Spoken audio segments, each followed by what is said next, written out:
dragons. It's good to see you. Yeah, so the world is a little bit wacky right now, to say the least.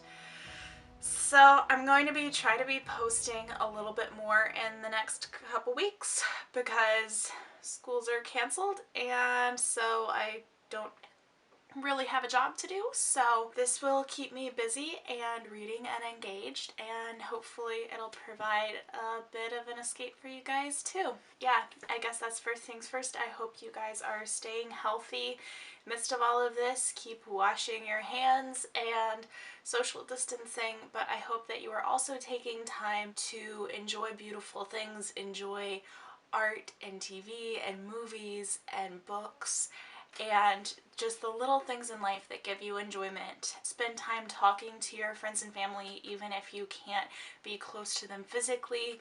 Just make sure that you are taking care of yourselves and others. So with that mostly out of the way, I am going to get started with my review of First Comes Love by Emily Giffin. I think it's Giffin, maybe Giffin, I'm not sure. So, this book. I was not exactly sure what to make of it. Even after I finished, I still felt kind of ambivalent towards it because there were things that I enjoyed about it, and then there were things that I was just like, eh. And it was well written, but there were just things that I wasn't quite connecting with. So obviously I'll get into that in the review. Before that though, I am of course going to do my super snappy summary and go ahead and get started on skincare and stuff. So, summary. This book follows two sisters, Meredith and Josie.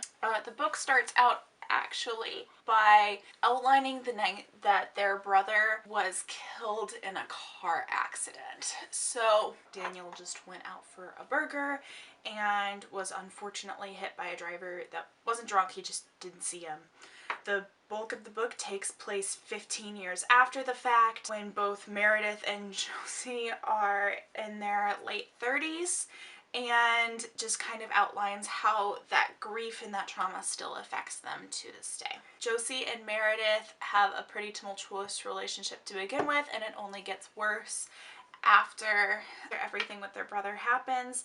Meredith is married, Josie is not, and Meredith goes through some marriage struggles and doubts, while Josie has always wanted marriage and a family and is just worried that at this point in her life, at almost 40, it's not going to happen, and is making attempts to change that. Everything kind of hinges on this crux of that one moment when their brother died, because he was kind of what kept the family together, and after that it just kind of all fell apart. And so even 15 years later, they're still trying to pick up the pieces. So that's pretty much the non-spoiler summary. From this point on, there will be spoilers. So if that bothers you, I will leave a timestamp below for the final look and summary, and you will be able to see my final thoughts there if you want to avoid all spoilers. All right, so let's go ahead and get started. This is such a weird primer. I'm like so afraid I'm gonna like mix this up with my hair mousse at some point and just put like face primer on my, oh gosh, so big click. Haha. I should start talking, but that's just, I don't know, that's just kind of fun. Like I said, I was kind of ambivalent towards this story kind of from the get-go. I don't have any problems with the author's writing ability or even her writing style.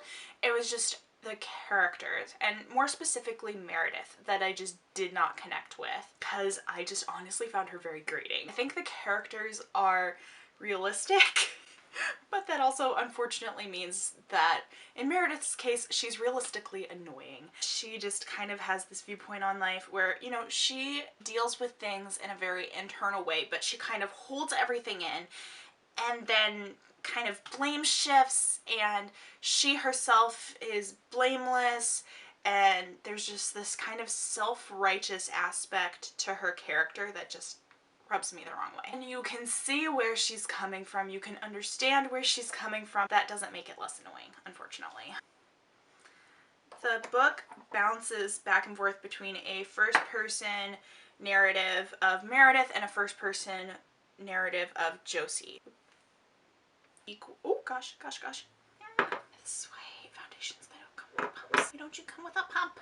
Don't mind me as I try and get all of this foundation back in the bottle. Nope. Usually much better than that. Okay, it's fun. This is fun. Cool.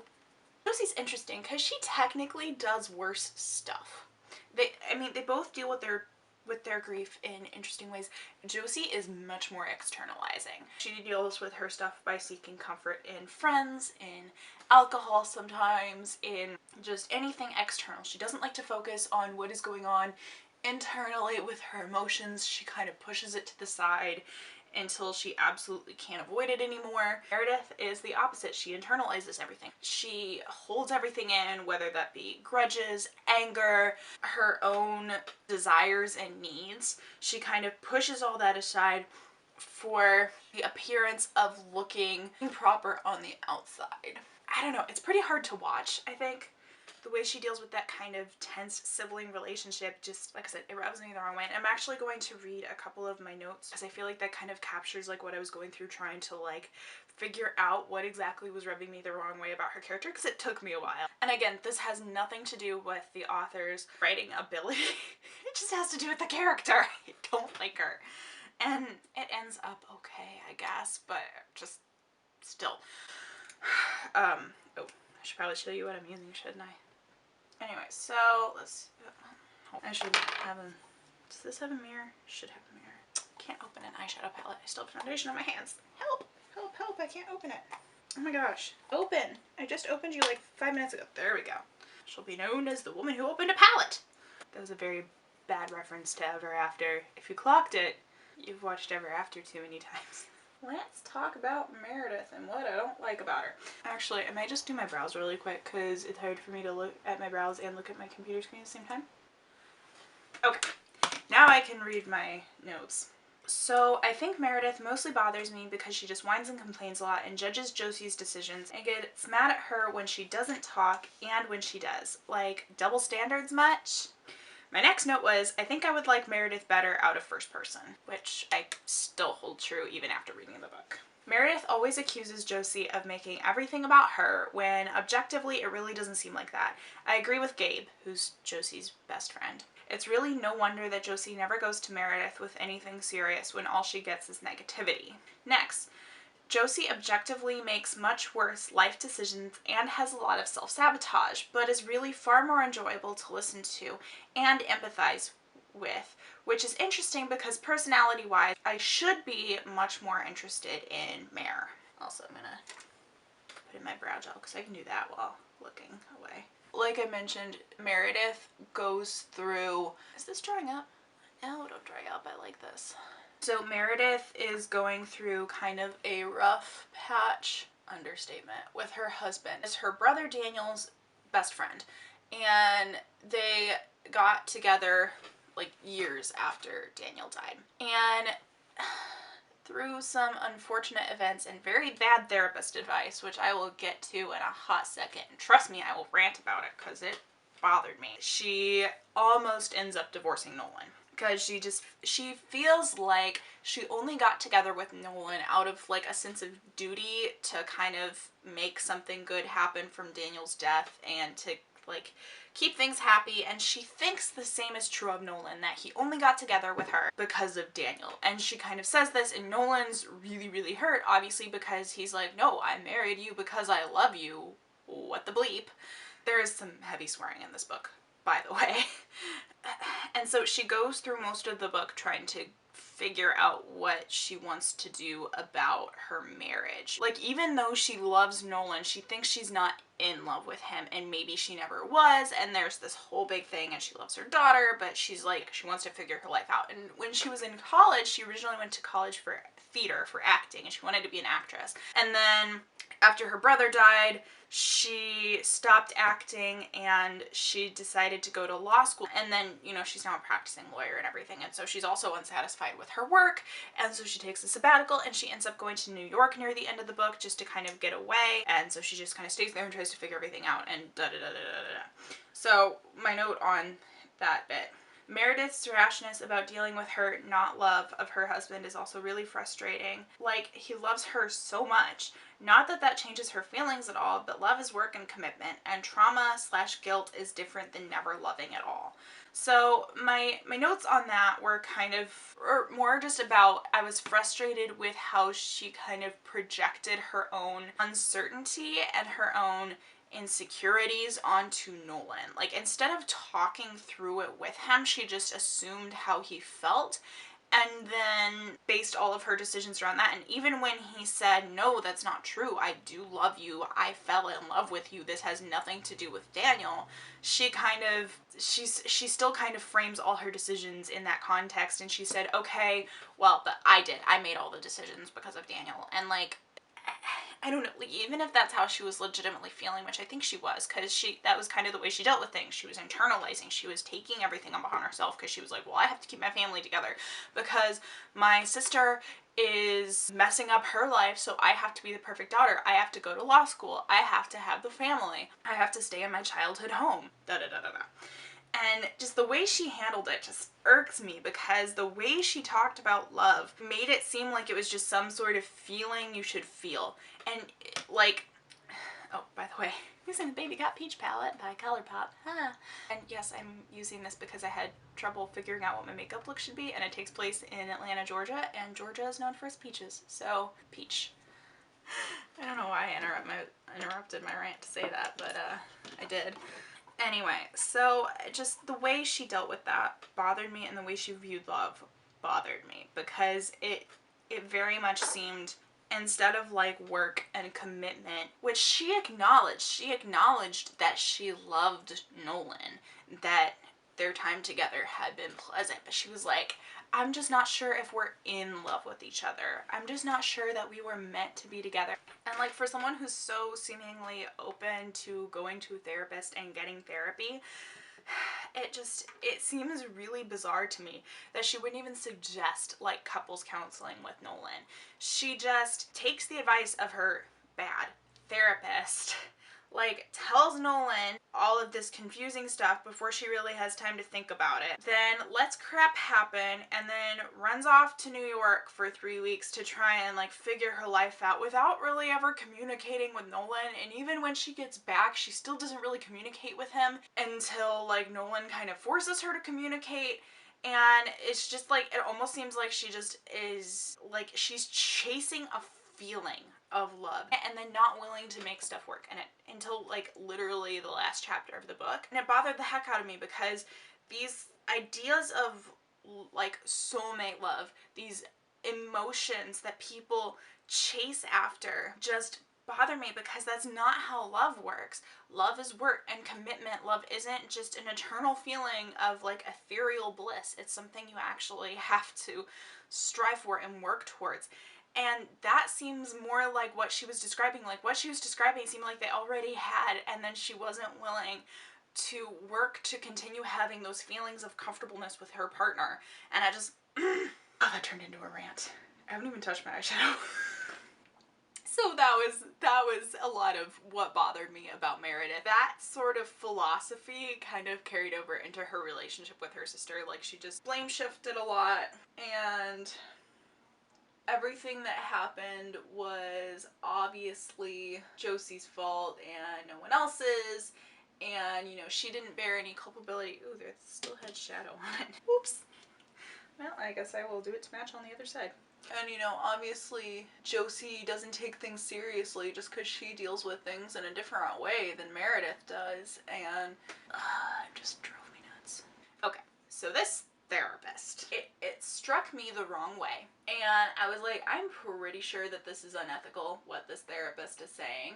But I'm not entirely sure, and obviously, I mean, I don't have my license yet, so it's not like I've gone through all the ethics classes. Like, I know generally what I'm talking about, but again, I don't yet have the doctorate and the license to back myself up. So, I did the next best thing, and I consulted an expert, aka my mom, who is a licensed mental health counselor. So I went to my mom and I explained what this therapist said, and she agreed with me that, yep, it's unethical. This is not a good example of a therapist, which, this is one of those things that, like, just generally bothers me in writing, is when you have experts or like therapists or medical professionals in a story and you just have them say what they need to say to get your plot moving, but it's not like ethically or medically sound advice, because even if, like, obviously most fiction authors aren't also going to double time as psychologists or doctors or anything like that. So I'm not expecting them to be experts. But if you're not an expert in something and you're stating an expert opinion, you better be consulting an actual expert in that field, because even if, like, if someone else is reading that story, even if you are not an expert, they're going to be assuming it, unless you make it clear that this is a bad example, a therapist or doctor or whatever, people are going to assume that what that doctor says is an expert opinion or like evidence-based practice. That's what they're going to assume, because generally speaking in life, we value the opinions of experts and we trust what they say, generally speaking. And so even in a fiction story, that bias towards trusting expert opinions still holds weight. And so people may go into this, especially if they've never had a therapist before, they may go into this, look at this example of a therapist and say, oh, I guess that's what therapy's like. I guess that's what a therapist is supposed to do. And unless they do have some experience or are an expert themselves, they're not necessarily going to flag those little changes in the therapy session that make it unethical. So what did this therapist actually do? And like I said, it's not something that would necessarily be flagged immediately, but for me, I was like, hold the phone. So this therapist, I think her name was Amy, what she did that I found so unethical was that she told her client what to do. So as a therapist, you know, you're obviously bound by ethical standards, and one of those ethical standards is that you are not supposed to tell a client what to do. You are not a client's moral compass. Your own personal opinions, your own personal values and beliefs should not be superimposed onto your client, regardless of what they are. So you can give them guidance, you can, you know, sort of ask them questions that help them discover what makes the most sense for them, but you are never supposed to like straight up tell them what to do. And that's what Amy did. And Meredith even said she had tried other therapists and she went to this therapist because she liked how direct Amy was. Like, there's a line. So being direct and honest, obviously that's of value for therapists. Yeah, so while there are theories that involve more direct intervention and kind of hold a little bit more to the therapist as expert side, it is still never ethically okay to tell your client what to do when they're trying to make a decision about a big life crisis. It's just straight up not okay, because that is imposing your own values into their lives. I mean, and again, that comes with caveats. Obviously, if they're planning on doing something that is going to harm themselves or others, that's different. But if it's something like Meredith is going through and she's saying, I'm not sure if I'm really in love with my husband, and your therapist just says, you need to tell him, and is also, like, it's mentioned in the book that she didn't really trust men, like she had bad experiences with men or something, and so she's also coming from kind of a biased perspective. And so her judgment of what she should do about her relationship with Nolan seemed to come from that bias of men are bad, and or like this relationship just isn't going to work out. So if you read this book, just know that it's a bad example of a therapist, but it kind of like sets off this chain reaction of events. Just sets off Meredith's whole I'm not in love with my husband and I need to find myself thing. You won't find a lot of things that'll get me mad, but examples of bad therapists in media that are portrayed as good therapists, just I can't handle it at all. It's bad. Like, my friends like to show me movies with therapists in them just so I can critique them, and I get really worked up about it. People should see better representations of therapists in media. And then people who have misrepresentations of therapists in media and think, oh, well, a therapist is just going to tell me what to do with my life. I don't want someone like that. Or they see some other harmful representation of, are going to be more afraid or more reluctant to go actually seek therapy and help from real life professionals who are ethical and are going to do things the right way. and that's just harmful all around. Sorry, I shouldn't be ranting, but I just, it's fine, I'm fine, not angry at all. Okay, so now that my rant about the therapist is over, and I promise I won't come back to it because she's really only in the book for like a couple scenes, whatever, that's fine. And it all works out in the end-ish. So like I said, Meredith at the very end, like her big decision is that she'll give Nolan and their marriage a chance. I don't even think they mentioned like couples counseling even at the end, which, I mean, I've never been to couples counseling, but I would still highly recommend it because I know it can be really helpful. And if you're going through problems, even if you're not going through problems, marriage counseling or couples counseling can be really, really helpful. Like, it doesn't have to be with a marriage and family therapist. If you're more comfortable talking to a pastor or clergy or whoever, like, that's also okay. But just having that professional outside opinion can be really helpful and can help you kind of work through things and make sure that you guys are communicating and doing things in a healthy way.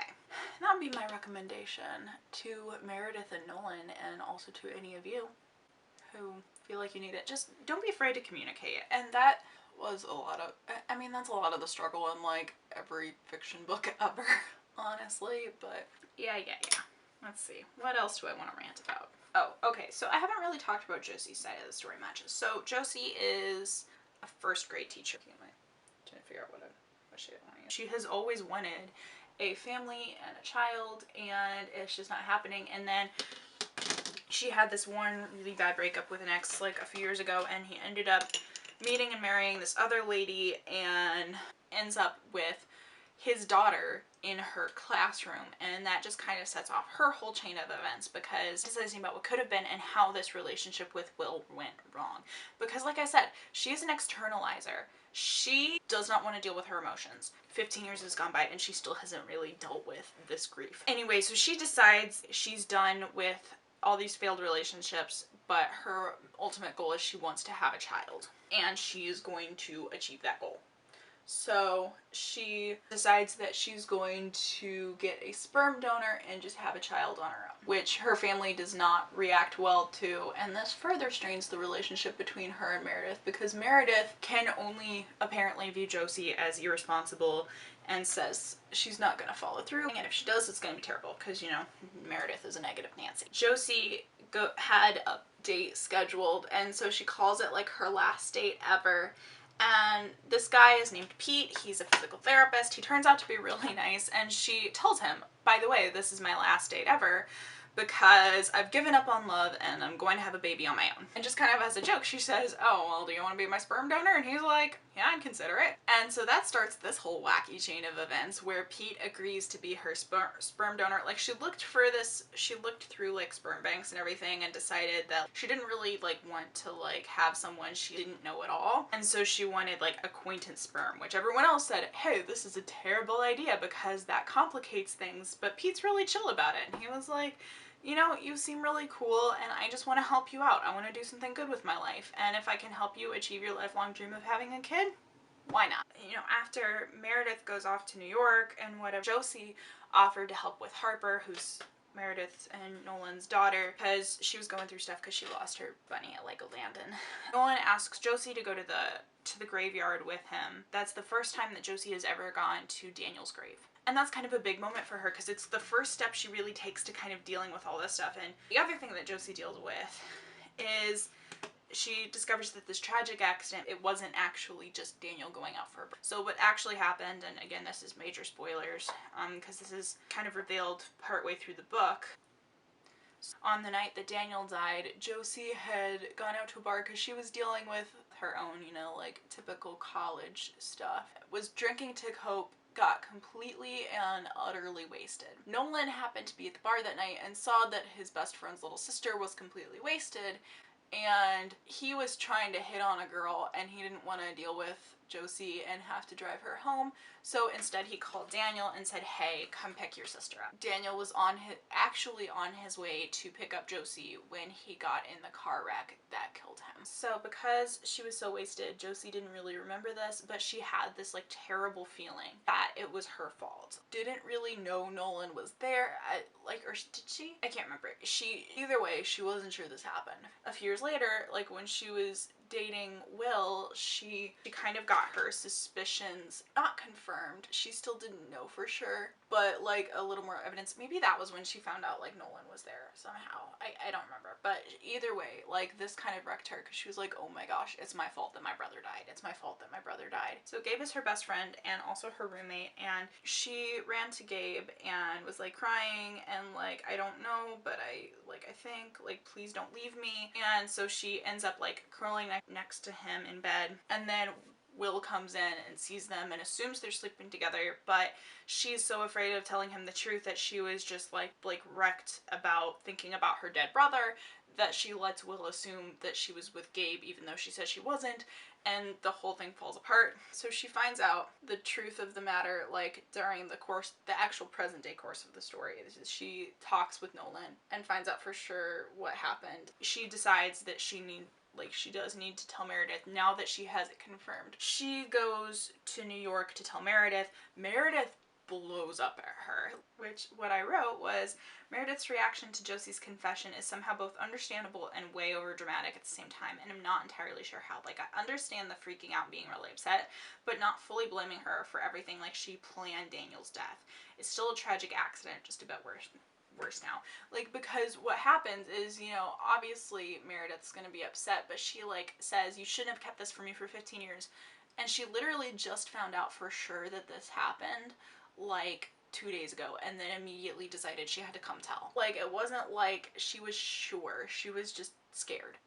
Scared that that was the case. Now Nolan knew, and she tried to protect Nolan, and then, you know, Mare still found out anyway, and it was like a whole thing. And she was like really upset and mad and like cursed her out and decided she never wanted to see her again, and Josie begged Meredith to like hear her out, and she just wasn't having it. Anyway, so Josie's dealing with all of this, and she finally decides, you know, to deal with it and kind of move on and allow herself to like let go of this, because she's trying to deal with all of this, because she's saying, you know, if I'm gonna be a parent, I want to be a good parent. I want to deal with this stuff now, so I am prepared to be a good parent, because she is taking it seriously despite all the accusations that Meredith throws her way that she's being like superficial. Like, and I think for what it is, it's well done. It's examining this relationship between sisters that is not going well, that is struggling, that is filled with tension. Like, I understand where it's coming from. Meredith's character just bothered me. I wish she was ever so slightly more sympathetic. Like, I felt for her. Like, I did. I felt empathetic towards her struggles, and I understood that a lot of kind of what was happening with her came because she felt obligated to sort of put her life on hold to help her family and suppressed all of her own needs and desires. But then she also does stuff like projecting her own thoughts and opinions onto and standards onto others and being super negative and never understanding it. Like, there's just stuff happens. Oh, I got off of Josie to start talking about Meredith again. Sorry guys. You can see what annoyed me in this book. Back on Josie and her sperm donor situation. So she goes through most of the book thinking that Pete is going to be her donor sperm. And like I said, she's best friends with Gabe. And so her dynamic with Gabe is a little interesting. And partway through the book, it gets even weirder. Because, I mean, I am all for having male best friends. Like, most of my best friends are guys. I say most. Half of my best friends are guys. Coming from that point of understanding, and obviously every friendship is going to be different, but like, just the dynamic seemed a little weird, because obviously people are like there's some people that believe guys and girls can't be best friends without there being something romantic, which is stupid. Sorry. I've just dealt with this a lot in my life, and it's still stupid and annoying.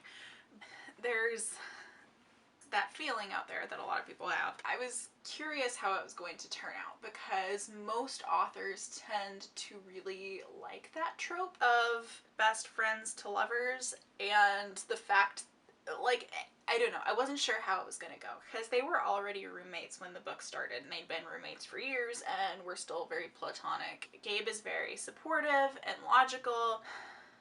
I was thinking that the extra blush would make me look cute, and now I'm just looking sunburned.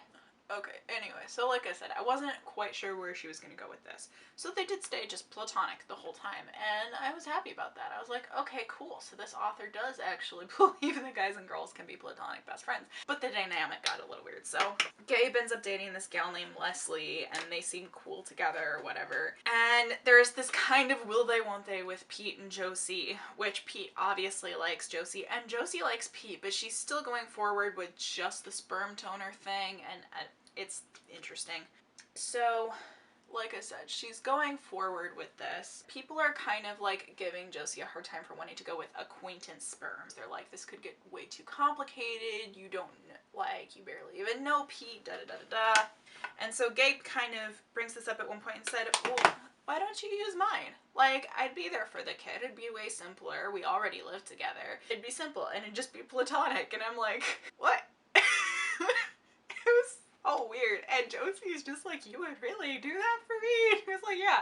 So she ends up going through with it, and she's pregnant with Gabe's child. They live together. They love each other, but it's all platonic. And it was just weird. And maybe this is me just like, I feel like having a kid together is, and wanting to co-parent, like wanting to actually raise it, because like the example she kept using with Pete was, you know, I want to take the kid to a baseball game or something. That'd be cool. He was like, he's willing to be as involved in the kid's life as Josie wants him to be, but is perfectly willing to not be involved. Like, doesn't really want paternity, just kind of wants to help her out because he's a nice guy. And what Gabe is suggesting is like, we already live together. It's just like our dog. They use the example of the dog because the dog's technically Josie's, but Gabe takes care of it a lot, and I'm like, a child is not a dog. This is not a valid comparison. Bringing another human life into the world and co-parenting him or her together, living together, you already are best friends and love each other, which is awesome. That's good. And he was just like, well, we're best friends, so we'll never fight about it. It'll be like better than being married. It kind of changed the dynamic, and she had already asked Pete, and they'd been like on the same page for months, and so then she told him, and Pete was super understanding about it, and so then they kind of ended up being like Pete still wanted to be with her, like still saw a future for them.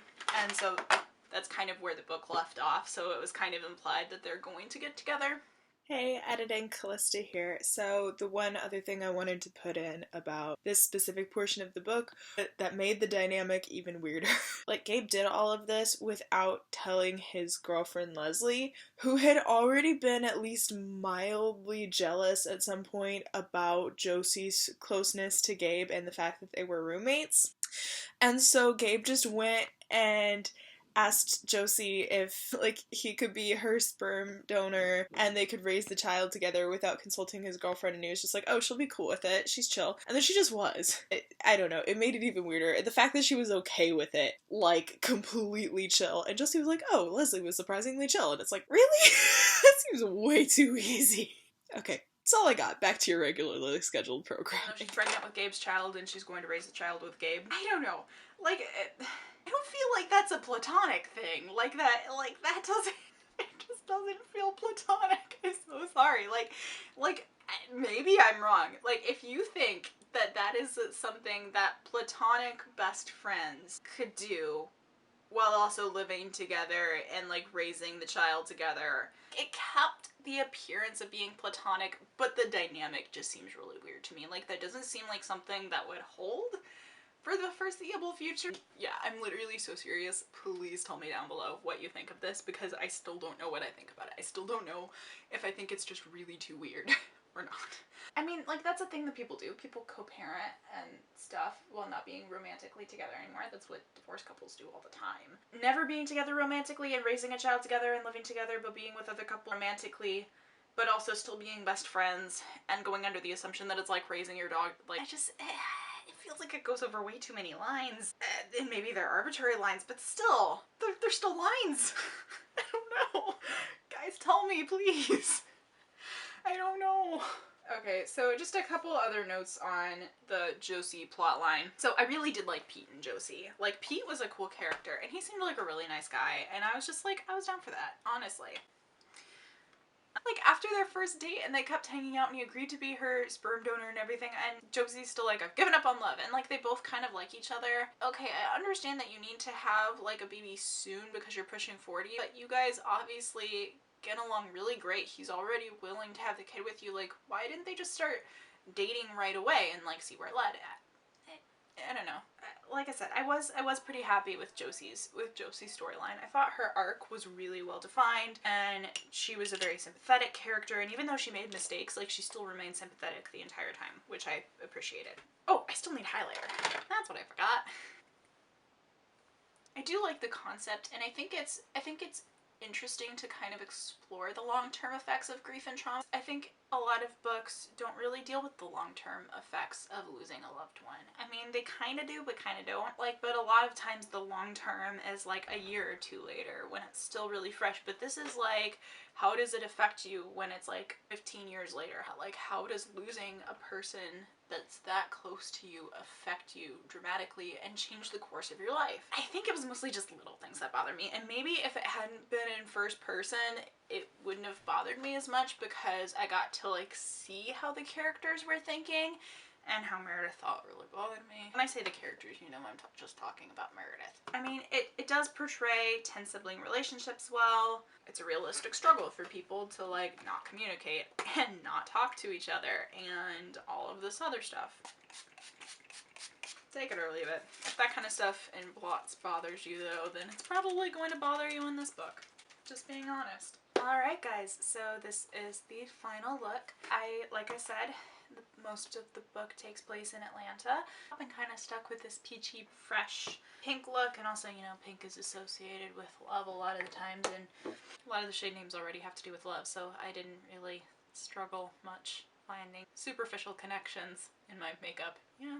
So let's do a quick summary of this book. So I feel like I'm still mildly ambivalent on it. I mean, I'm into kind of slice of life, relationship, tension, character. I'm all about character-driven novels, so I'm, like, theoretically into this book, but, like, in reality, I just didn't click with it as much as maybe I thought I would have. And I think a lot of that just had to do with the fact that I just didn't really care for Meredith. And again, I think the book was well written. The concept was interesting. The arc was pretty good. There was just little things like the unethical therapist, little things like the weird dynamic, plotty stuff of Josie sperm donor decisions and stuff like that just was just a little weird. For whatever reason, I just didn't emotionally connect with it as much. I think if you like more slice of life books that deal with character tensions and relationships, you'll probably like this book. And I think it does have some good kind of reflections on relationships and love and everything. Aside from the therapist, don't pay attention to that. She's terrible. Blah. So if this type of book is your thing, go ahead and give it a read. I personally wasn't clicking with it, but sometimes books are like that, and not every book is going to click with every person, and there's probably plenty of books that I personally love that don't click with you guys, and that's also okay. So yeah, that's my kind of conflicted, ambivalent thoughts on First Comes Love. That's pretty much all I got for today, so thank you so much for joining me. I love you all so much. Please stay healthy. Just take care of yourself. Take care of others. Make sure people know that you care for them and love them. That's pretty much all I got, so thank you so much for joining me today. Please make sure if you liked this video that you like, comment, subscribe, and all those YouTuber-y things. And if you have suggestions for future book club, I am more than happy to hear them. I am going to be stuck at home for a couple weeks, so bring on the book recs. Love you guys. Bye!